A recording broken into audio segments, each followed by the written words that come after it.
Espero que Deus já tenha tomado dele no seu coração. Atos capítulo 2, do verso 42 em diante. Nós estamos numa série de mensagens sobre as marcas de um verdadeiro avivamento.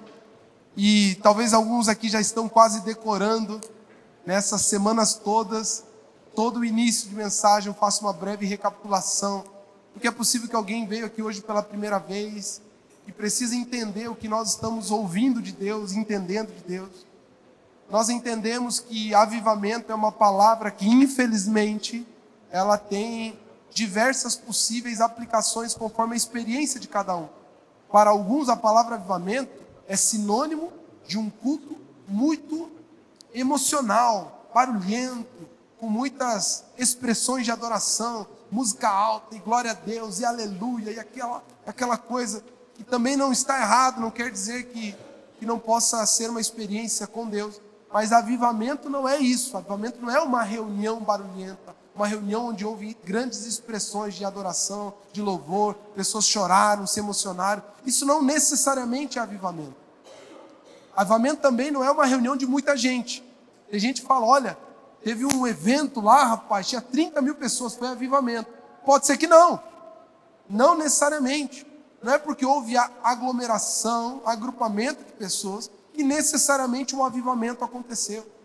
Avivamento também não é a manifestações dos dons do Espírito, por mais que cremos nisso, entendemos que isso é de Deus e é para a igreja e é para o corpo, mas isso por si só não é avivamento.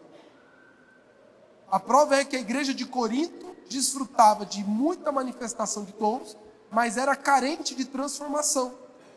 Havia briga, facção, haviam problemas de moralidade sexual, problemas de irmãos um com o outro, divisão, havia de tudo lá, era uma desordem. Avivamento não necessariamente é um lugar, uma reunião onde a presença de Deus se manifestou com dons e com maravilhas. Às vezes é a graça e a misericórdia de Deus tocando as pessoas, mas avivamento é algo que é muito maior do que isso. Avivamento é o resultado de quando Deus se manifesta e toca as pessoas diante de um agrupamento, de um indivíduo, seja um indivíduo, porque pode ser um avivamento pessoal, não necessariamente coletivo, mas é a manifestação de Deus a partir de um coração arrependido e quebrantado. É o que diz em 2 Crônicas, capítulo 7, se meu povo, que se chama pelo meu nome, se humilhar e orar, e buscar a minha face, e se converter dos seus maus caminhos, a palavra de Deus diz assim, dos céus o ouvirei, perdoarei os seus pecados e sararei a sua terra. O avivamento é o toque de Deus no povo, ou numa pessoa, onde ele encontrou corações quebrantados e arrependidos. E esse avivamento gera transformação de vida, de caráter, social, transformação de ambiente, mudança. Por isso que nós podemos ver em Atos 2,42, impressa, uma imagem do que é uma igreja avivada. Ou uma pessoa avivada, se você quiser também olhar dessa maneira. E uma pessoa avivada, uma igreja avivada, uma família avivada, tem 7 marcas, demonstradas em Atos capítulo 2, do versículo 42 em diante. E eu quero ler com vocês, Atos capítulo 2, versículo 42 em diante. Uma igreja avivada experimenta o que o texto vai nos dizer aqui. Eles se dedicavam ao ensino dos apóstolos, à comunhão, ao partir do pão, às orações. E todos estavam cheios de temor e muitas maravilhas e sinais eram feitos pelos apóstolos. Os que criam mantinham-se tudo em comum, vendendo suas propriedades e bens, distribuíam a cada um conforme a sua necessidade. E todos os dias continuavam a reunir-se no pátio do templo. Partiam o pão em suas casas e juntos participavam das refeições com alegria e sinceridade de coração, louvando a Deus e tendo a simpatia de todo o povo. E o Senhor lhes acrescentava diariamente os que iam sendo salvos. Amém? Aqui nesse texto nós vemos 7 marcas. E nós já falamos sobre 3 delas, 3 ou 4? 4. Primeiro, onde há avivamento, há dedicação ao ensino da palavra. Se não há dedicação ao ensino da palavra, não há avivamento.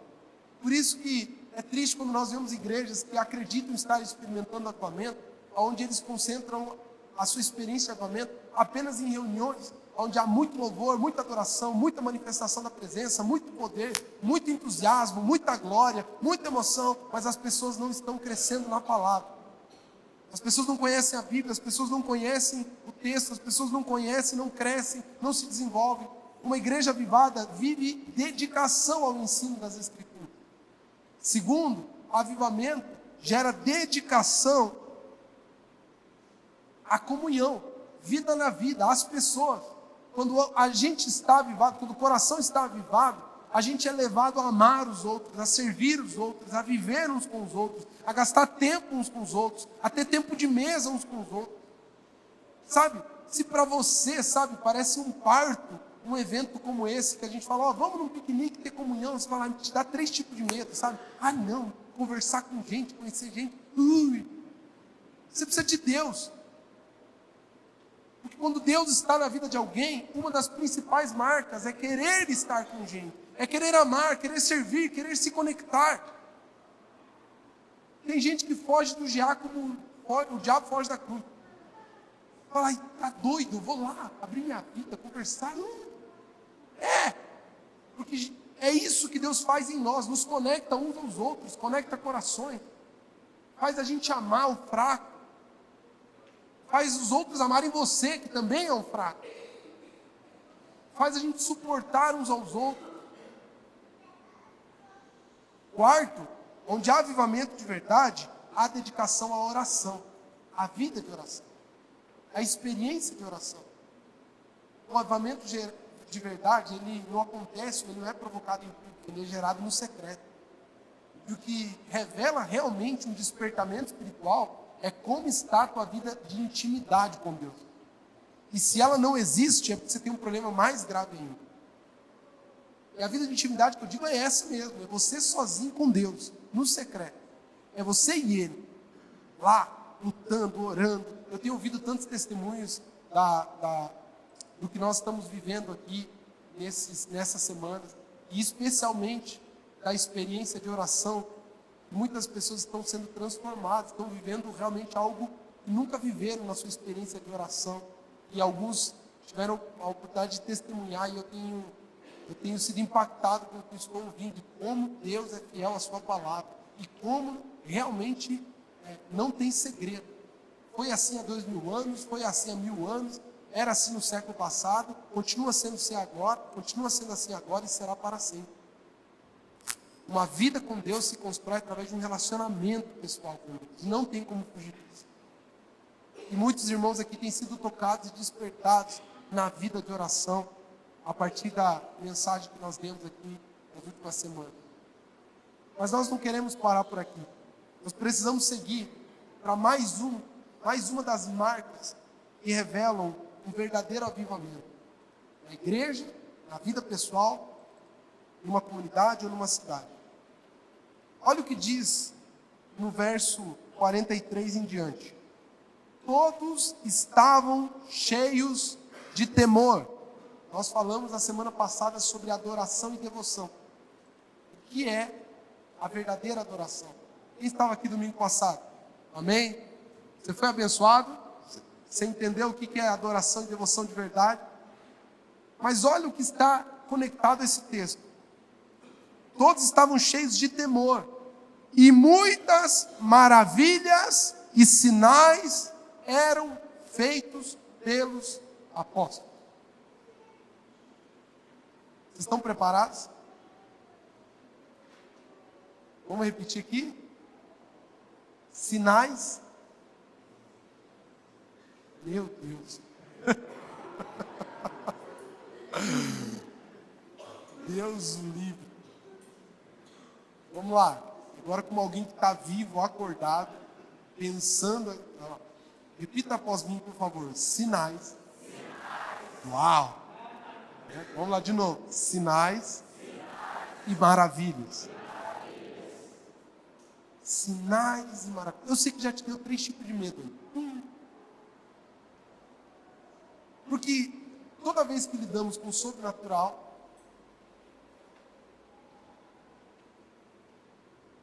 não há caminho simples.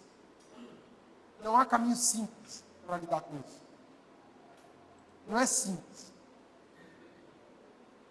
Estamos falando, obviamente, de algo sobrenatural. Por não ser natural, sempre faltarão palavras para explicar. Por não ser natural, sempre faltarão evidências para comprovar. Por não ser natural, sempre haverá uma dificuldade de compreensão. Por não ser natural, o teu entendimento vai lutar contra isso. Por não ser natural, a tua fé será provada através disso.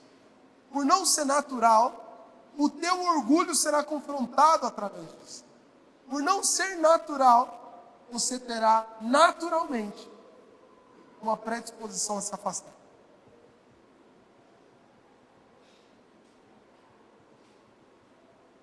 O inimigo é o maior interessado em apagar o sobrenatural de Deus na vida da igreja.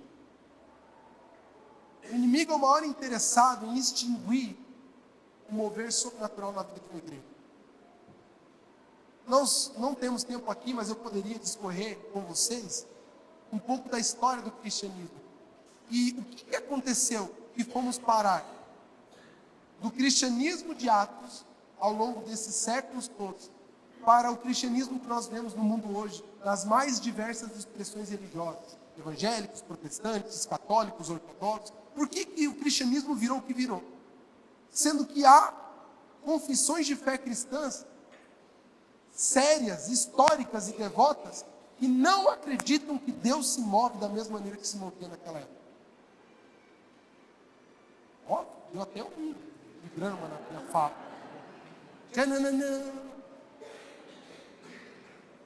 Porque eu não sei qual foi a tua experiência cristã anterior, mas é muito possível que aqui nós tenhamos gente que veio de denominações onde doutrinariamente, com assertividade, não acredita que Deus hoje faz sinais, maravilhas, milagres e poderes. E para os que não acreditam, ou para os que acreditam doutrinariamente, ou seja, não negam isso na sua doutrina, muitos não vivem isso na sua experiência. Podem até não negar com as palavras, mas negam com a sua vida, negam com a sua prática. Há um termo teológico, inclusive, para definir quem são aqueles que acreditam que o poder e o mover do Espírito era somente para a igreja primitiva e que a partir do cânon bíblico, Deus não mais age poderosamente, sobrenaturalmente no meio do seu povo. O nome disso é cessacionismo. São aqueles que acreditam que os dons cessaram, que os dons do Espírito cessaram e ficaram somente para aquele povo. Eu sei que aqui hoje podemos ter gente que tem uma caminhada com Deus longa. É possível que aqui tenhamos pessoas que têm uma trajetória espiritual longa.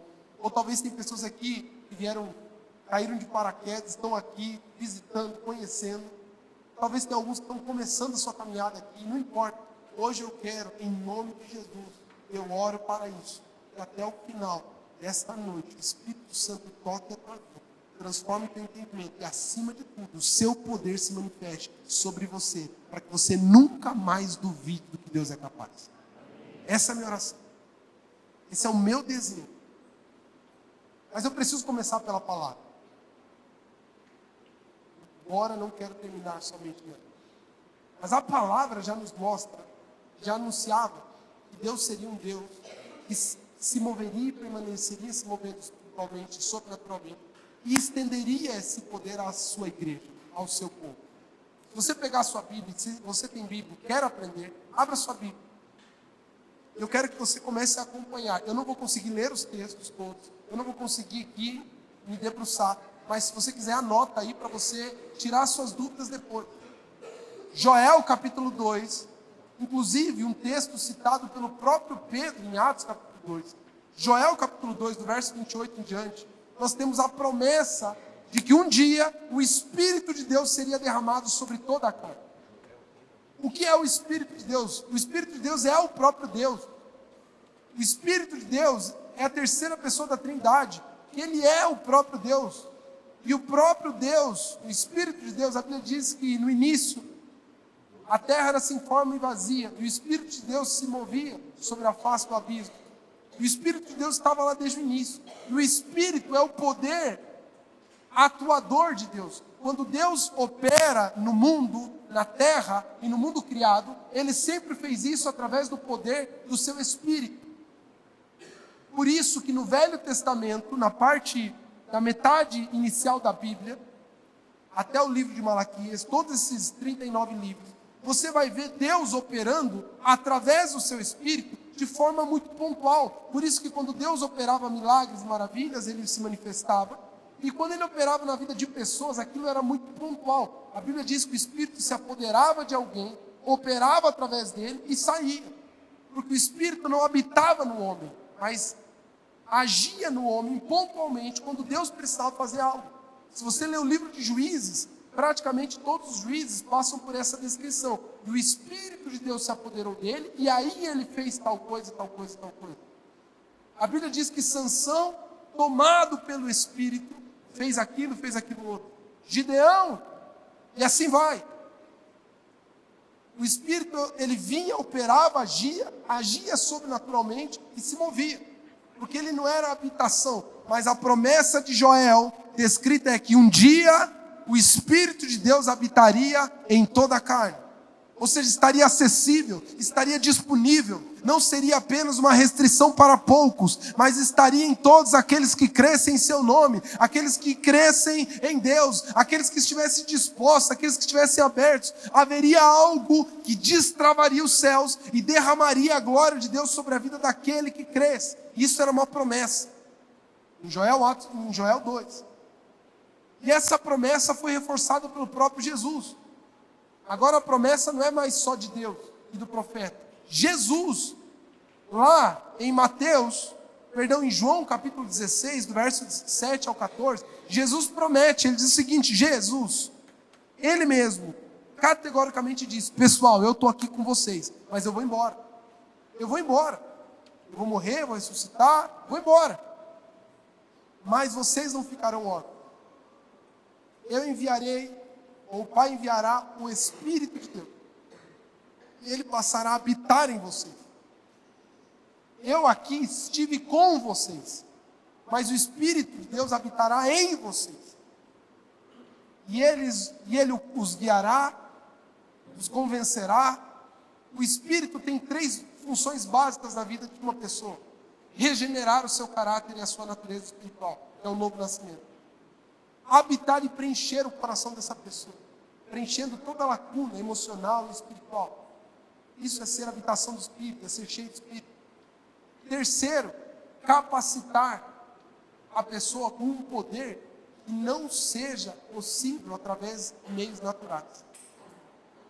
E quarto, ungi-la, autorizá-la a agir em nome de Deus. Por isso que Jesus disse: foi-me dada toda a autoridade nos céus e na terra, portanto, ide.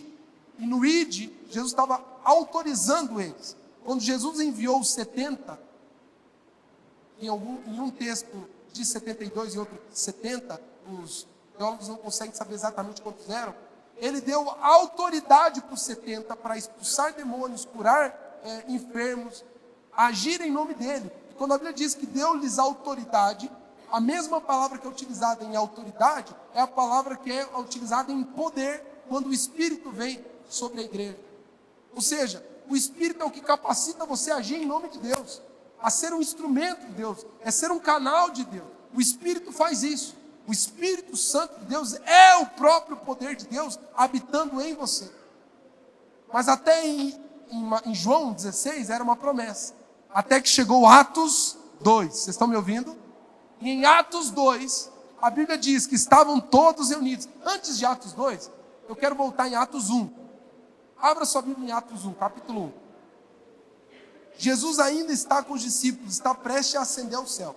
Ele está junto com os discípulos. E eles estão lá no monte para ir embora. Jesus está para ir embora. São as últimas palavras de Cristo. E olha o que diz no verso 7 em diante. Vamos no verso 6, perdão. Atos 1, verso 6. Então os que estavam reunidos lhe perguntaram: Senhor, é neste tempo que vais restaurar o reino a Israel? Olha a pergunta dos discípulos, eles estavam preocupados. Jesus, agora que acabou tudo, o Senhor morreu, ressuscitou, agora o Senhor vai ser rei aqui, vamos ter um trono, vamos matar esse povo todo, sabe? Agora o reino físico vai se estabelecer. E olha o que Jesus responde. E ele lhe respondeu: não lhes compete saber os tempos e as datas que o Pai estabeleceu pela sua própria autoridade. Prestem atenção. Mas, escute, mas, esse mais aqui tem uma função gramatical importante. A pergunta dos discípulos é sobre a instalação do reino de Deus, na visão deles. A visão deles era que o reino era Jesus governando como um rei físico e eles criando um exército e governando e implantando os princípios do reino de forma física e natural. Assim como era o Império Romano, o grego. Vocês estão entendendo? Essa foi a pergunta deles. Quando Jesus diz, não lhes compete saber, mas ele está juntando o que ele vai dizer agora na frente como explicação ou como resposta de como aquilo que eles pediram aconteceria. Ou seja, Jesus está dizendo, o reino não vai ser como vocês estão acreditando ou pensando, mas eu vou dizer aqui para vocês como o reino de Deus vai se manifestar. E aí ele diz, mas receberão poder quando o Espírito Santo descer sobre vocês, e serão as minhas testemunhas em Jerusalém, em toda a Judéia, em Samaria e até os confins da terra. Está dizendo, o reino se manifestará quando o Espírito agir através de vocês. E a palavra aqui é receberão poder, diga poder. A palavra poder aqui é a palavra dunamis, que no grego ela é utilizada no Novo Testamento em todo momento em que o escritor se referia a um poder sobrenatural. Não é uma coragem natural, não é uma ousadia natural, não é uma autorização natural. Talvez você pode dizer, Jesus disse, receberão poder, ou seja, vocês estão autorizados, pode ir. Não é isso. Ou agora, vocês vão ter um pouquinho mais de coragem. Também não é isso. Não é essa coragem do pensamento positivo, não é essa ousadia do pensamento positivo, não é a capacidade intelectual que você vai ter de ajudar e transformar vidas. O poder aqui é algo que vem sobrenaturalmente da parte de Deus e o homem não pode produzir. Alguém está me ouvindo? Não vem de você, não vem do intelecto, não é estratégia, não é capacidade humana, é algo que vem dos céus. E Jesus disse, o reino se manifestará quando esse poder invadir a vida de vocês e transbordar através de vocês para o coração de outras pessoas.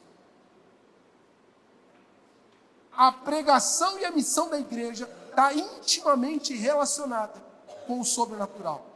Por isso que eu ouso dizer uma afirmação aqui, que talvez eu possa ser atacado por alguns, eu sei que isso está sendo gravado, eu já vou criar indisposição. Mas eu não acredito em evangelho pleno que não seja acompanhado de poder. Não é por mim, mas é pelo texto bíblico. Sabe por quê? Porque o próprio Paulo diz algo interessante. Jesus categorizou isso de forma muito clara. Eu quero que você veja esses 3 textos, para que você não fique achando que é coisa do pastor. É coisa da cabeça do pastor. É essa igreja que agora, essa igreja aí agora é pentecostal. Para de dar rótulos, meu irmão. Para de ser cabeça pequena. Você acha que Deus está nem aí? Deus não sabe o que é calvinismo, arminianismo, pentecostalismo. Ele não está nem aí com isso. Isso é coisa de homens. Isso é coisa que a gente criou para se dividir. O evangelho é um só, ele não mudou, ele é o mesmo, ele é desde o princípio. E olha o que diz Jesus em Marcos capítulo 16, abre a sua Bíblia por gentileza. Marcos capítulo 16.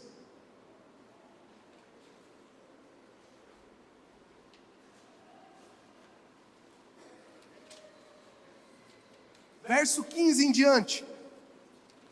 A pregação, a mensagem do evangelho plena, está intimamente relacionada à manifestação do sobrenatural. Olha o que diz o texto. E disse-lhes, vão pelo mundo todo e preguem o evangelho a todas as pessoas. Quem crê e for batizado será salvo, mas quem não crer será condenado. Aí o sensacionista para de ler por aí, né? Ai, amém, glória a Deus. Vamos pregar o evangelho. Mas olha o que diz o texto. Estes sinais seguirão aos que creem. Em meu nome expulsarão demônios, falarão novas línguas, pegarão em serpentes e se beberem algum veneno mortal, não lhes fará mal algum. Imporão as mãos sobre os doentes e eles ficarão curados. E olha o que diz o texto. Depois de lhes ter falado, o Senhor foi elevado aos céus e assentou-se à direita de Deus. Aí você diz, ficou só nas palavras de Jesus? Não, olha o que o texto continua dizendo. Então os discípulos saíram e pregaram por toda a parte, e o Senhor cooperava com eles, confirmando-lhes a palavra com os sinais que os acompanhavam. A palavra era confirmada com o poder, com a manifestação do sobrenatural de Deus. O evangelho, meu irmão, é só uma boa ideia, sem o poder de Deus. O evangelho é só uma boa filosofia, sem o poder de Deus. Ah, pastor, você está exagerando. 1 Coríntios capítulo 2, eu preciso que você abra esse texto. Paulo, o maior intelectual da doutrina bíblica de toda a história, aquele pelo qual nós não teríamos teologia se não fosse Paulo. Paulo é o principal responsável pela explicação do cristianismo aos gentios. E se não fosse ele, nós não entenderíamos hoje o evangelho como entendemos. Paulo é o maior de todos os teólogos já existentes. E ele afirmou isso que você vai ler aqui agora. Olha o que diz 1 Coríntios capítulo 2. 1 Coríntios capítulo 2. Eu mesmo, Paulo dizendo, irmãos, quando estive entre vocês, não fui com discurso eloquente, nem com muita sabedoria para lhes proclamar o mistério de Deus, pois decidi nada saber entre vocês a não ser Jesus Cristo, e este crucificado. E foi com fraqueza, temor e com muito tremor que estive entre vocês. Minha mensagem e minha pregação não consistiram em palavras persuasivas de sabedoria, mas consistiram em demonstração do poder do Espírito, para que a fé, escute, essa é a principal parte, para que a fé de vocês não se baseasse na sabedoria humana, mas no poder de Deus. Eu não sei se você está entendendo. O problema da igreja moderna é a sua arrogância e o seu orgulho. O problema de cada um de nós que esfriou a fé e deixou de acreditar que Deus é poderoso para fazer maravilha é a arrogância, soberba e orgulho, de achar que você por si só é suficiente, que a tua inteligência, a tua capacidade, de que uma boa teologia, de que um bom ensino é capaz de mudar o coração humano. Não é. Nós precisamos do poder de Deus. Você precisa do poder de Deus. Eu preciso do poder de Deus. Esta igreja precisa do poder de Deus. Toledo precisa do poder de Deus. O Brasil precisa do poder de Deus.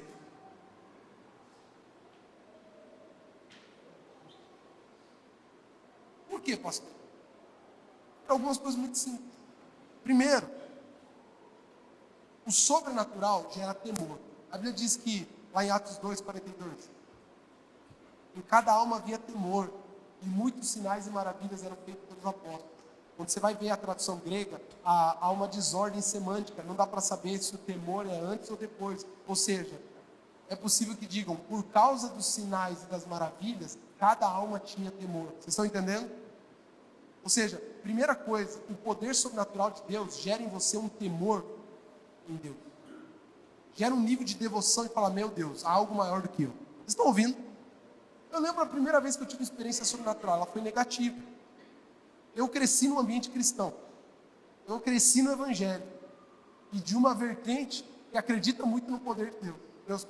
Meu pai é pastor, minha mãe, e eles estavam como missionários na Argentina, foi onde eu nasci. E eu lembro até hoje da minha primeira experiência com um mundo que não é só natural, um mundo sobrenatural. Eu estava num culto, metade das pessoas que estão aqui mais ou menos, estava aqui assim na frente, fazendo bagunça, igual as crianças fazem aqui e tal. E naquele dia minha mãe estava louvando, se eu não me engano, não lembro, mas minha mãe estava próximo e meu pai estava à frente. Eu lembro do meu pai de terninho assim, e haviam várias pessoas, quando de repente uma pessoa, ela cai endemoniada no culto. Mas você pode dizer, vai saber, vai que era um ataque epilético, vai que era alguma coisa. E ela cai, daquele jeito, sabe, se contorcendo, tendo movimentos todos difíceis, rugindo, até que aquela mulher, era uma mulher, cai e para. Sim, eu tinha uns 5 anos de idade. Quando ela para, eu olho assim, eu já estava meio acostumado, eu não tinha mais medo disso, porque já estava, de repente começa a sair barata da boca da mulher. Barata, mais de uma. Sai barata. E ela se espalha. Bom, eu vi aquilo gerou temor em mim. Eu não conhecia o Evangelho, eu não entendi o Evangelho, eu tinha 5 anos de idade, mas aquilo foi suficiente para gerar no meu coração um nível de temor, de falar, meu Deus, existe algo além do mundo natural. Aquilo gerou um temor em mim. O sobrenatural tem o poder de fazer isso. Mas não só experiências sobrenaturais, assim, no sentido negativo, demoníacas, que é um mundo real, que ele existe, mas a própria manifestação do poder de Deus. Eu estava lembrando desses dias, lendo Marcos 16, que diz, vocês irão ingerir algo mortífero e não lhes fará mal algum. Isso não quer dizer que é para você sair tomando soda, cáustica, veneno, não. O que Deus está dizendo aqui é, sobrenaturalmente vocês serão guardados quando algo sem consciência entrar no corpo de vocês, possível de matá-los. É isso que o texto está dizendo. Vocês serão envenenados, vocês serão traídos, vocês serão perseguidos, e muitas coisas vocês não vão saber. O meu poder vai protegê-los. E eu lembrei de uma outra experiência. Eu tinha um pouco menos de 6 anos, mais ou menos nessa mesma época. E talvez você deve estar pensando, o Rona podia pescar, né? Porque é tanta história, né? Graças a Deus, todas com testemunhas da minha família e várias pessoas envolvidas. Mas eu estava lá, um chá da tarde, a minha mãe fez um chazinho e tal, criança, eu ocioso, era o único que não estudava. Estudava, mas eu estava em casa, eu estudava só um período e meus irmãos estavam fora. Eu estava lá incomodando e ocioso, não tinha videogame, não tinha celular, não tinha nada. Minha mãe faz um chazinho. Eu peguei uma cadeira, fui numa copa, um armário assim de guarda-louça antiga, assim, louça que não usa quase, né? E aí eu fui naquele armáriozinho, peguei uma cadeira e peguei uma xicrinha, que minha mãe tinha uma coleção em cima, assim, ela não usava nunca. Eu invoquei de tomar chá naquela xícara. Peguei meu copinho, botei na xícara e virei. Porque eu não sabia que aquele lugar era onde minha mãe guardava aviamento, botão, agulha e tal. E tinha uma agulha de máquina. Já viram a agulha de máquina? A metade dela é mais gordinha, assim, mais cheia. Uma agulha de máquina. Quando minha mãe veio eu tomando com a xícara, fala, Rona, pelo amor de Deus, e ela vai até mim. Aí eu senti. Ela pega no meu pescoço e ela diz que só deu tempo de ver a ponta dela para fora e a agulha descendo. De máquina. A minha irmã estava junto, começou a dar risada e a me xingar. Mas é um idiota! Minha mãe, eu vi o semblante da minha mãe mudar em 1 milésimo de segundo, de desespero para fé. Não sei se você já viu isso. De desespero em segundo para fé. Ela olhou para mim assim e falou, filho, fica tranquilo, do jeito que entrou vai sair. Minha irmã começou a rir. Meu irmão tinha 15 anos de idade. Quando ele chega, ele tem uma briga tremenda com a minha mãe, porque a minha família perdeu um filho que eu não conheci, o Robertson, quando ele tinha 7 anos de idade. E ele faleceu afogado. Meu irmão tinha 8, era o irmão mais velho. E meu irmão se culpa muito até hoje, porque até um tempo atrás foi curado, mas aqui, naquela época ainda era algo que conflitava no coração dele, a perda do seu irmão que brincava. O meu irmão exclamou para minha mãe, você vai matar mais outro filho? Minha mãe colocou no coração, Deus falou com ela. Meu pai estava aqui no Brasil viajando, toda a família sozinha na liderança dela, sem recursos, num país que o sistema de saúde não era muito bom, Ela falou, se eu levar meus filhos no médico, meu filho no médico, vão abrir ele. Vão abrir ele, não tem jeito. Minha mãe botou a mão na minha barriga e começou a orar. O Senhor, nenhum mal. Para, começou a declarar a palavra de Deus. Senhor, eu não tenho recurso, eu não tenho ninguém, eu não tenho nada, mas tenho o seu poder. Esse menino ficará são, livre de qualquer coisa. E orar. Ela falou para mim, a partir de agora você não faz cocô em nenhum lugar, a não ser no piniquinho aqui, que eu vou pegar cada um dos cocôs. Até essa agulha está na minha mão. Primeiro dia. Segundo dia. Fui para a aula. Ela falava, não fala para nenhum. Não recomendo que vocês façam isso. Não é um conselho bíblico. Mas foi uma direção que minha mãe teve. E ela fez. No terceiro dia, eu estou indo para a aula, já estava de... Lá a gente usava um guarda-pó. É um tipo de roupinha inteira, assim, tipo um jalequinho, né? O nome é guarda-pó. Eu estava lá com meu guarda-pó, minha mochilinha, indo para o pré. E eu falei, mãe, vontade de fazer cocô. Ela falou, opa, para aqui. Me levou no banheiro, senta no pinico. Fiz cocô. Daqui a pouco, minha mãe chorando, louvando e glorificando a Deus, com a agulha na mão. Ela tem essa agulha guardada até hoje. Foi higienizado, tá? Quando você experimenta coisas como essa, alguém sabe como é o intestino de uma criança de 5 anos de idade? Irmão, só o poder de Deus. Só o poder de Deus. Eu lembro a primeira vez que eu vi um cadeirante sair da cadeira de roda andando. A última foi em 2019, no Allianz Parque. Bob White estava pregando, eu estava lá no descendo, eu e a Maiara. Quando de repente Deus deu uma palavra de conhecimento sobre alguém que ia ser curado, de cadeira de roda. E ele começou a orar por cura. Daqui a pouco, o povo esperando, assim, né, orando, com aquele medo, ai, vai que não acontece nada. Porque a nossa fé é tão frágil que até isso. Aí ele falou, começou a orar bem simples. Orou sem muito alarme. Quando de repente, no estádio, tinha mais de 40 mil pessoas, se não me engano. A gente olha no canto direito assim, o povo começa a gritar. E a alvoroçar, uma rodinha lá alvoroçada, uma multidão. Daqui a pouco a gente olha a cadeira de roda para cima, e a câmera vai até ele. O paralítico que era conhecido por pessoas, todo mundo estava lá, andando, pulando, glorificando, louvando a Deus. Curado. Eu lembro a primeira vez que eu vi isso, foi numa tenda na Argentina, numa cruzada evangelística do pastor Cláudio Freixo. E aquilo impactou tanto a minha vida. Eu falei, meu Deus, não é possível. A nossa cidade tinha tinha um pouquinho mais de 100 mil habitantes. E aquilo era um cadeirante conhecido, uma pessoa que tinha um problema de paralisia.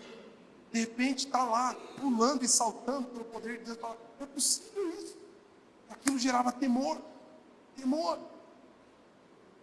Aquilo te gerava uma convicção. Existe algo que é além da minha compreensão, do meu controle. Existe um poder sobrenatural que vai além. Por isso que o primeiro propósito sobrenatural na vida da igreja, na vida das pessoas, é gerar temor a Deus. Que gere um sentimento de devoção e dizer, Senhor, o Senhor é maior do que aquilo que eu sou capaz de fazer. A segunda coisa que o sobrenatural gera nas nossas vidas é que quebra o orgulho. Porque só diante de situações que você não é capaz de controlar, é que você muitas vezes se rende e se humilha o suficiente para dizer, Deus, agora sim te entrego. E o homem sempre precisa de ter algo sobre sua vida que seja além do seu próprio controle. Porque a nossa tendência é a arrogância e a autossuficiência. Eu dou conta aqui das minhas finanças, eu estou próspero. Minha família também está em harmonia, eu dou conta. E daqui a pouco você fala, a minha vida é boa porque eu sou bom. Porque eu sou capaz, porque eu tenho tudo. Até que você se depare com algo que vai além do seu controle. E aí você só tenha alguém para recorrer. Rick Warren tem uma frase maravilhosa que ele diz, o homem descobre que Deus é tudo que ele precisa, quando é Deus tudo que ele tem. Quando Deus for tudo que te restar, talvez você vai descobrir que Ele é tudo que você precisa. E só diante de situações onde o nosso controle se perde, onde o nosso dinheiro não consegue resolver, a nossa capacidade não consegue resolver, a medicina não consegue resolver, o nosso intelecto não consegue resolver, talvez nós reconheçamos, Deus, eu preciso do Senhor. O homem precisa disso por causa do seu orgulho, por causa da sua arrogância. A terceira coisa que o poder sobrenatural gera, e é importante que nós tenhamos, é que ele gera dependência de Deus. Meu irmão, se você achar que você consegue tocar a sua vida sem o poder de Deus, você se livra de Deus. Eu não preciso dele. Por isso que é muito comum muitos cristãos terem trajetória espiritual, caminhada cristã, onde Deus está distante daquilo. Ele está próximo da literatura, ele está próximo dos estudos, ele está próximo da teologia, está próximo da vida religiosa, dos cultos, da instituição. Mas Deus está longe, porque ele é suficiente. Porque a pessoa é suficiente. Deus, meu irmão, e o seu sobrenatural gera dependência. Gera aquele sentimento, eu não posso seguir sem Deus. Eu não posso viver sem Deus. A minha família não subsiste sem Deus. O meu negócio precisa de Deus. O sobrenatural gera isso. Mas principalmente, quarto, o sobrenatural manifesta a vontade de Deus. Olha o que diz o Pai Nosso, que você tanto ora e sabe de cor. Vamos falar aqui? Pai Nosso, que estás no céu, santificado seja o seu nome. Venha a nós o seu reino. Seja feita a sua vontade, assim na terra como no céu. O sobrenatural é a capacidade de experimentar na terra a vontade do céu. O sobrenatural é o estilo de vida celestial manifestado na terra. O natural é a dor, o pecado, a arrogância, o orgulho, a enfermidade, a escassez. Os céus, meu irmão, são ilimitados. Os céus não há dor. Nos céus, a cura. Nos céus, a plenitude de vida. E essa é a vontade de Deus. O céu na terra. Como isso, Ronda? Quando a gente morrer? Não. Através do Espírito que habita em nós, o céu se manifesta na terra. Por isso que toda vez que alguém permite que o sobrenatural haja através de si, são fragmentos e porções pequenas do céu sendo liberadas para a terra. Isso está em mim e em você. O problema é que você não acredita, né? Esse é o problema. O problema é que você é frio demais. O problema é que você é religioso demais. E essa religiosidade te impede de desfrutar da plenitude que Deus tem para a sua vida. Mas, por último, o sobrenatural dá testemunho de Deus e toca a vida das pessoas. Nós estávamos na conferência de dons e eu ensinei lá, eu fiquei com uma das palavras, onde eu compartilhei sobre palavra de conhecimento, sobre um dos dons do Espírito. Eu não tenho tempo aqui de ensinar sobre isso hoje, mas palavra de conhecimento é um dom do Espírito. E quando alguém está sendo usado nesse dom, ele tem a capacidade de saber o que ele não poderia saber naturalmente, de algo presente ou passado. Não é profecia. Palavra de conhecimento é saber algo que naturalmente não poderia saber. Jesus era usado em palavra de conhecimento o tempo todo. Você lê os evangelhos, a Bíblia diz, e ele, sabendo o que estava no coração deles, disse. A Bíblia diz que quando Natanael se aproxima, depois de Filipe ter chamado lá no início do discipulado, Filipe vai e chama Natanael e diz, olha, está aqui, aquele que eu encontrei, aquele que é o Messias, vem ver. Aí chega Natanael perto de Jesus, Jesus fala, eu te vi. Não, perdão, ele começa dizendo assim, está aqui um verdadeiro israelita. E Natanael olha para Jesus e fala, o que você está falando de mim? Você nem me conhece. Jesus disse, eu te vi agora na figueira, antes de Filipe te chamar. Naquele momento, Natanael foi constrangido de temor. Disse, vejo que é os filhos de Deus. E aí Jesus disse, porque viste isso, crê? Meu filho, você verá coisas muito maiores. A Bíblia diz que Jesus operava em sinais e maravilhas para que o povo cresça. Meu irmão, a dureza do coração humano é tão grande que muitas vezes, para alguns corações do Evangelho, a mensagem por si só não será suficiente.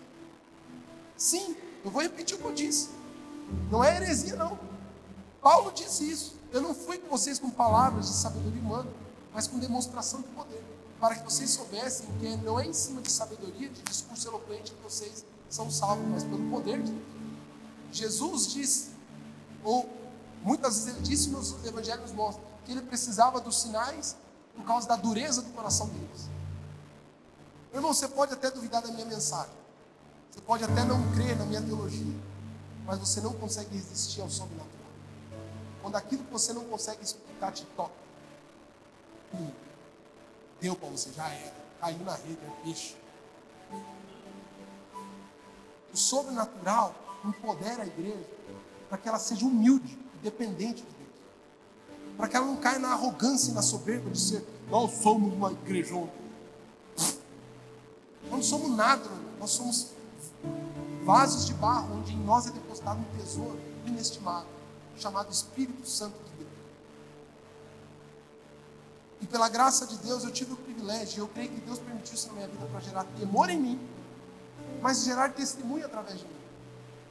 A palavra de conhecimento é algo que toca a gente mesmo. Porque profecia, às vezes a pessoa fala algo e é futura, e você não sabe se vai acontecer ou não, né? Uma palavra de conhecimento, quando a pessoa fala de algo que é atual ou passado, sem possibilidade de saber, isso mexe. Um dia, eu estava pregando, inclusive, estou com a visita aqui do meu amigo Dani. Dani é amigo de infância, de adolescência, a Rafa. E o Dani, eu acho que estava nesse culto. Então, mais uma testemunha. Essa série, meu irmão, Deus sabe o que faz. Essa série de mensagens não foi... Eu não tinha como planejar que o Dani estaria aqui hoje. Né? E hoje, Jesuicidência, né? É a palavra sobre o sobrenatural. E um dia eu estava... Nós estávamos com uma igreja pequena lá na periferia, lá no bairro Santa Cruz de Cascavel. E um dia eu estava me preparando para um culto, orando sozinho, lendo a Bíblia. E Deus me deu uma palavra de conhecimento através de uma imagem, uma visão. Tinha um homem que era um familiar de algumas pessoas da igreja, que era temido no bairro, mal encarado, o Silvio. Lembra, Dani? O Silvio tinha uma saveira. E o Silvio vivia chapado, olhão vermelhão, sabe-se lá, armado. O povo tinha medo dele. O Silvio era o terror do bairro. O Silvio tinha uma saveira com som estonteante. E ele inventou de todo o culto, na metade da mensagem, faltando uns 15 minutos, ele aparecia, lembra? Estacionava a saveira na frente. E aquele somzão atrapalhava tudo. Aí o Silvio entrava, sentava na última cadeira, puxava ela para trás ainda, meio que dizendo, olha, não sou de vocês. Puxava para trás e o povo ficava morrendo de medo. Só os familiares dele, né? O Dani também conhecia, ele era próximo, morava perto lá, era dos parentes. E aí, um dia, naquela preparação para a mensagem, Deus me dá uma palavra de conhecimento, me dá uma imagem, e me mostra o Silvio. O Silvio como se estivesse dirigindo nos bairros, e é como se fosse uma câmera que eu via ele chorando e falando, orando com Deus. E eu ouvia assim como se fosse claramente: Deus, se você existe de verdade, me prova, porque eu não aguento mais. Estou perdido, minha vida está ruim, meu pai fala de Deus, meus parentes falam de Deus, mas eu quero que o Senhor me prove. Eu meio que ouvi isso. Eu falei, isso aqui foi a feijoada que eu comi. E eu fiz de tudo para esquecer daquilo. Era acho que uma quarta, chega quinta, sexta, sábado, quando chega domingo, eu estou no culto, orando para que o Silvio não apareça. Eu estou pregando, quando está indo para o final, de repente, para a saveirinha. Meu Deus. Da mesma forma, ele pega a última cadeira, senta, mais ou menos onde o Diego estava lá, assim, tinha um corredor no meio, assim. Aí eu estou pregando, Deus falando comigo. Chegou a hora. Eu quero agir na vida do Silvio, eu quero fazer algo. Eu quero gerar temor, eu quero gerar testemunho na vida dessa igreja. Eu falei, não. Eu quero viver, eu quero viver. Não quero morrer hoje. Eu estava assim, igual eu estou aqui agora, na mensagem, pregando sobre qualquer coisa, lá, amém. Então, irmãos, vamos orar, fiquem em pé, e lá no tema. Acho que nem tinha apelo naquela mensagem, a mensagem mais fraca que eu já preguei na vida. Eu estava tão desconcentrado. Mas quando eu estou orando, o Espírito me toma de uma coragem e eu não resisto. A gente está de pé no apelo. Eu não sei se o Dani estava tocando bateria no dia, não sei. Mas eu falo, Silvio. Quando eu falo Silvio, pô, começa. Você fez prova de Deus essa semana. Você disse para Deus: Deus, se o Senhor existe mesmo, me prova. Porque eu não aguento mais, enfim, verei. Disse. Eu falar com você agora é só uma pequena demonstração. Deus é real e Ele tem algo na sua vida. Quando eu falo assim, Ele levanta da cadeira, o jeitão dele, sai assim. Eu falei, pronto, é hoje. Senhor, obrigado pelos pecados. Já era. Quando ele está assim, próximo à frente, ele se ajoelha no chão. Começa a chorar e se quebrantar diante de Deus. Porque o poder de Deus faz aquilo que o homem não pode fazer. Eu não poderia saber o que Deus é. Eu nunca teria como saber disso. E eu não sou nada de especial, meu irmão. Deus é poderoso. E Ele conhece os corações e faz aquilo que a gente não pode fazer. Um dia minha mãe estava com um problema na perna de uma luxação grave que ela teve. Não tínhamos planos de saúde, tinha cortado. Eu morava em casa, nós éramos jovens ainda. Eu era um jovem que morava em casa, não tinha casado ainda. E eu saí de um culto que eu tinha pregado, minha mãe estava em casa. Ela falou, Rona, Deus falou para mim que você precisa orar. Meu pai em casa, meu pai pastor também. Que Deus vai me curar. Ela disse, nem eu tinha fé para aquilo. Minha mãe estava com o pé desse tamanho, não podia andar. Eu falei, mãe, eu vou orar. Bom, botei a mão assim. Falei, Senhor, o Senhor que sabe. O Senhor é o dono de todas as coisas, dono desse corpo. O Senhor está no controle. Quando eu estava orando, sem dar amém não, meu irmão, minha mãe começou a chorar, desesperadamente. Na hora, a perna dela começou a desinchar. Ela falou, meu filho, aconteceu mais uma vez. Ele continua fazendo. Eu falei, mas mãe, eu nem orei. Ela falou, não precisa, é o poder de Deus. E levantou e foi fazer janta. Para que isso? Exibicionismo? Deus sabe que eu precisava dessas experiências. Deus sabe que você precisa de algumas experiências por causa da dureza desse coração. O ideal seria que você não isse por esse caminho, que a tua humildade fosse suficiente para se render ao Senhor. Mas Deus vai transformar a tua vida, nem que Ele tenha que usar o seu poder para isso. Nós não queremos ser uma igreja de um evangelho agradável, nós queremos ser uma igreja do evangelho do poder de Deus. Essa é a mensagem do evangelho. Jesus disse, o Espírito de Deus está sobre mim, e Ele me ungiu para pregar liberdade aos cativos, curar os cegos, restaurar. Meu irmão, você está ouvindo o que eu estou dizendo? Essa é a mensagem do evangelho. Ele é capaz de fazer o que o homem não pode. Não somos soberbos a fazer o dia da... Não sei, isso é com Deus. O nosso papel é crer, orar. Deus pode fazer, Deus não pode fazer. Isso não é além de mim, meu irmão. Não tenho todas as respostas. Afinal, estamos falando de algo que é misterioso. Eu não sou arrogante em dizer que eu tenho resposta para tudo. Mas eu não deixo de crer um só segundo. Um só segundo. A Mayara está aqui. E o Dani talvez vai lembrar também, não sei. Nós estávamos a um dia da Mayara fazer o exame da ordem. Era a segunda ou a primeira fase? Segunda fase. E nós estávamos com os documentos para a Mayara fazer o exame e tal, num sábado, se eu não me engano. E eles estavam comigo, de repente a gente perdeu. Lembra? Perdemos. Chega em casa, Mayara, Rona, cadê a identidade que eu tenho que preparar os documentos porque amanhã eu preciso fazer a prova? Perdemos. Procure. Isso era no meio da tarde. Aí bate o desespero, porque ela não pode fazer a prova sem o documento original. Não tinha como. Não sei se mudou, mas era assim. Bate um desespero. E a gente começa a procurar. E vai num lugar, vai no outro. Volta pro carro, vai num lugar, vai no outro. Até que a hora que o Espírito Santo fala comigo. Por que você não recorre a mim? Eu falei, mas Deus, é documento, a culpa é minha, fui eu que perdi. Ele falou, mas você precisa, pô. Recorre a mim. E como minha fé estava meio fraca, falei, Mayara, deixa eu ligar para minha mãe.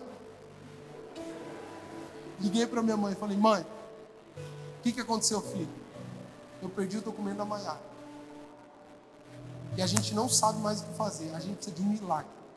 Porque ela não pode perder o exame na segunda fase. Nós precisamos de um milagre. Ele falou, filho, deixa comigo, nós vamos orar. Mas Deus já disse que ela ia fazer essa prova, ela ia passar. Isso aqui é só para distrair a gente. Já volto. Desligou o telefone, foi orar. Minha mãe vai no quarto dela. E a gente continua orando. Buscando, né? Daqui a pouco meu telefone toca, minha mãe chorando. Filho, filho. Deus continua fazendo. Falei, mãe, o que aconteceu? Achei. Como assim? Vem aqui. Chegamos lá. Minha mãe estava orando. Enquanto orava e clamava a Deus, Deus deu uma imagem para ela de uma das caixas da facção de costura que minha irmã tem. Uma das caixas que estava alocada num canto, cheio de linha, tecido, tudo misturado. A minha mãe sai do lugar de oração, entra naquela, só com a imagem que Deus deu na mente dela, entra na salinha de costura e identifica a caixa. Vai na caixa, não tem nada em cima. Ela pega o tecido, vai mexendo camada por camada, até que ela chega no fundo e encontra lá os documentos da Maiara escondidos. Eu falei, mãe, o que aconteceu? Eu tinha ido num horário que estava minha irmã lá costurando, conversar com ela. E eu sentei numa cadeira e os documentos caíram da minha... E foi naquele lugar que não era possível a gente imaginar. A gente ia achar dias depois. Porque nem a minha mãe sabia que eu tinha ido na facção da minha irmã. E talvez você pode achar que é história. Eu também não estou nem aí para você, nesse sentido, tá? Eu sei o que eu vi, o que eu vivi. Mas mais do que isso, eu creio na sua palavra. Ela não mudou. Deus é o mesmo ontem, hoje e sempre será o mesmo. Deus ainda faz milagre. E Ele quer que você o conheça. O conheça a tal ponto em que você experimente não só o seu amor e a sua graça, mas o seu. Existem casamentos aqui que é só o poder de Deus para fazer algo. Só o poder de Deus para mudar o coração do outro agora. Tem gente aqui com uma enfermidade física que os médicos não encontram, que não existe explicação lógica, que o tratamento medicamentoso não está conseguindo, mas o poder de Deus é capaz de fazer. Existem situações aqui que não há nada, não há convencimento, não há aconselhamento, não há teologia, não há texto que vai transformar a sua vida, mas o poder de Deus pode. Existe algo que só Deus pode fazer. Eu quero orar para que o Espírito Santo toque a tua vida. Nós precisamos ser cheios do Espírito Santo. Quando o Espírito Santo de Deus habita na sua vida, meu irmão, não há limites. Não há limites. Há uma ousadia, uma fé te toma. Aí você me pergunta, pastor, mas como andar no sobrenatural? Eu tenho algumas dicas muito simples e práticas para te dar. Aqui para a gente orar e encerrar. Primeira coisa, para você caminhar no sobrenatural, você precisa desenvolver intimidade com Deus. Não tem jeito. Você precisa estar cheio do Espírito Santo. E só se vive a plenitude do Espírito cultivando intimidade com Deus. A tua vida de oração, a tua vida devocional, a tua vida no secreto é que abastece a tua vida espiritual. A segunda coisa que você precisa para caminhar no sobrenatural, pastor, como é que eu faço para viver experiências como essa? Para ter isso, você precisa de fé, meu irmão. E fé é a certeza das coisas que se esperam e a prova das coisas que não se veem. É a capacidade de acreditar além da sua própria capacidade. Se pode ser explicado, se tem lógica, se tem um caminho lógico, não precisa da tua fé. Mas quando não há caminho, a não ser o poder de Deus, você só terá a fé. E é só com ela que você pode acionar o que Deus quer fazer. Terceiro, você precisa desenvolver sensibilidade espiritual. Começar a ouvir a Deus. Começar a ver Deus em tudo. E Deus está em tudo. É você que tem deixado Ele de fora. Deus tem desejado fazer milagres nos teus negócios, na tua família, na tua casa. Mas é que você acha que você dá conta de tudo. Por isso que Ele não tem feito parte. Deus quer te dar experiências. Basta você começar a ouvir um pai que está dizendo, ei, eu estou aqui, vamos junto viver a vida, vamos junto trabalhar, vamos junto sair pelas ruas, eu estou aqui, por que você está me deixando de lado? Eu quero agir nessa situação, eu quero manifestar o meu amor, eu quero manifestar o meu poder, mas você me deixa de lado. Quando você desenvolve sensibilidade espiritual, você faz Deus participar de tudo. Deus, eu vou conversar com aquele cliente agora, faz o que o Senhor vai fazer agora. Toca ele. Deus, estou voltando para casa. Acalma aquela onça assim. toca ela agora, sabe? Deus, eu estou indo lá agora. Senhor, a diretora chamou. Eu vou lá. E aí você começa a desenvolver intimidade com Deus. Fala, Deus, faz parte disso. E Deus começa juntamente com você em parceria. Mas quarto, meu irmão, não tem jeito. Você vai precisar de ousadia. A fé se prova na obediência da capacidade de dar um passo quando ele não está claro. Estava conversando com alguém essa semana, falando sobre isso. E Deus me lembrou algumas experiências de como eu experimentei muito o sobrenatural de Deus e testei a minha ousadia. Meu irmão, tinha época da minha vida, inclusive estava precisando voltar. Que eu saía na rua e falei, hoje eu não volto para casa sem Deus falar comigo. Saía assim. Eu vou no mercado, alguma coisa Deus vai fazer. E quando eu não sentia nada, Deus não falava nada, não mostrava nada, eu ouvia o que Ele já disse na sua palavra. Ide por todo mundo, pregar o evangelho a toda criatura, fale com alguém. Aí eu chegava em alguém, tentava discernir, chegava num ambiente, olhava. Se eu não tivesse algum discernimento, alguma palavra, eu ia em qualquer um que tivesse talvez um pouco mais calmo, um pouco que pudesse me dar atenção, e eu chegava, meu querido, tudo bem? Tudo bem. Meu nome é Rona, eu sei que vai ser estranho, ou vai parecer estranho o que eu vou te falar aqui agora, mas eu estou tentando crescer com Deus. E uma das áreas que eu preciso melhorar é me importar mais com os outros. E eu olhei aqui você, e eu senti de te perguntar, existe algo que eu poderia orar por você, que talvez você está precisando? E meu irmão, a partir dessa experiência, eu vivi tantas aventuras incríveis com o Espírito Santo. Houveram abordagens como essa que a pessoa falou, meu Deus, hoje eu pedi, clamei ao Senhor, falei, Deus, faz algo, porque eu não aguento mais. Fala comigo. Às vezes alguém falava, olha, estou com enfermidade, tal uma coisa, e a gente orava. A última vez a gente foi num posto aqui de saúde, há uns meses atrás, a gente morava ainda na outra casa. E eu estou lá e eu fui sem máscara, era na pandemia, e não deixaram eu entrar. E aí eu fiquei, a Mara entrou só com as meninas e eu fiquei para fora. Quando eu olho na porta, tinha um senhor lá, com um problema numa perna, uma muleta. E aí Deus falou comigo, fala com esse cara. Eu falei, Deus, eu tô meio de folga já dessas coisas. Né? Eu fui lá com ele, tudo bem, tudo bem. O que aconteceu aí? Eu falei, machuquei. Tá. Eu falei, olha, eu estava aqui, eu sei que parece estranho, mas eu senti te perguntar se eu poderia orar por você. Tem algo que você gostaria de compartilhar comigo? E ele falou, meu querido, eu não sei o que te deu de vir falar comigo, mas eu não estou conseguindo voltar para casa. A situação está tão feia lá que eu não sei mais o que fazer. Eu preciso que algo aconteça. Eu falei, meu irmão, vou orar por ele. Eu achei que era pela perna. Eu fui pela perna. A alma dele estava tão angustiada. Ele falou, só o fato de você ter falado comigo depois de eu orar, né? Me deu coragem. Eu falei, vou falar com minha esposa. Eu falei, vai lá, meu irmão, resolve isso aí. Conta comigo, estamos juntos. Eu, Senhor, você não imagina o que Deus pode fazer? Às vezes, o maior milagre que Deus quer fazer é a alma humana voltar a ter esperança. Só isso. E Deus pode usar a sua vida. Para de ser covarde. Se essa igreja quer viver o avivamento de verdade, meu irmão, se prepara para sair daqui ousado. Ousado. Você vai estar no mercado, eu estou orando aqui em nome de Jesus. Deus vai te incomodar.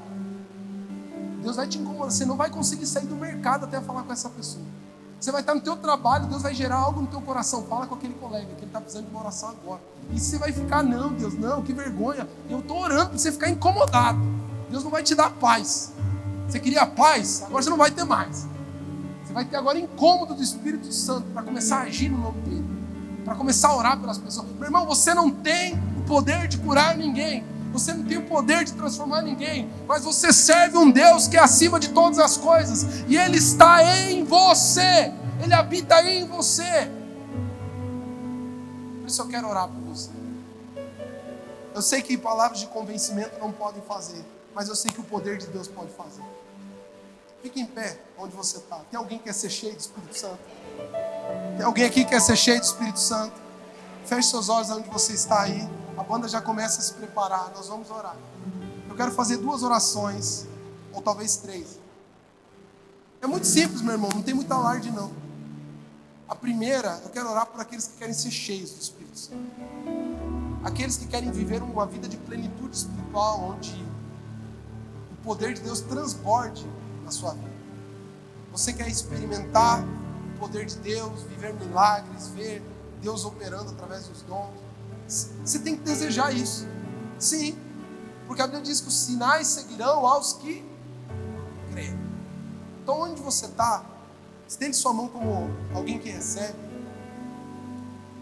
E você vai fazer aí a tua oração no teu coração. Meu irmão, eu não tenho poder de nada, mas eu quero orar por aquele que tem todo o poder.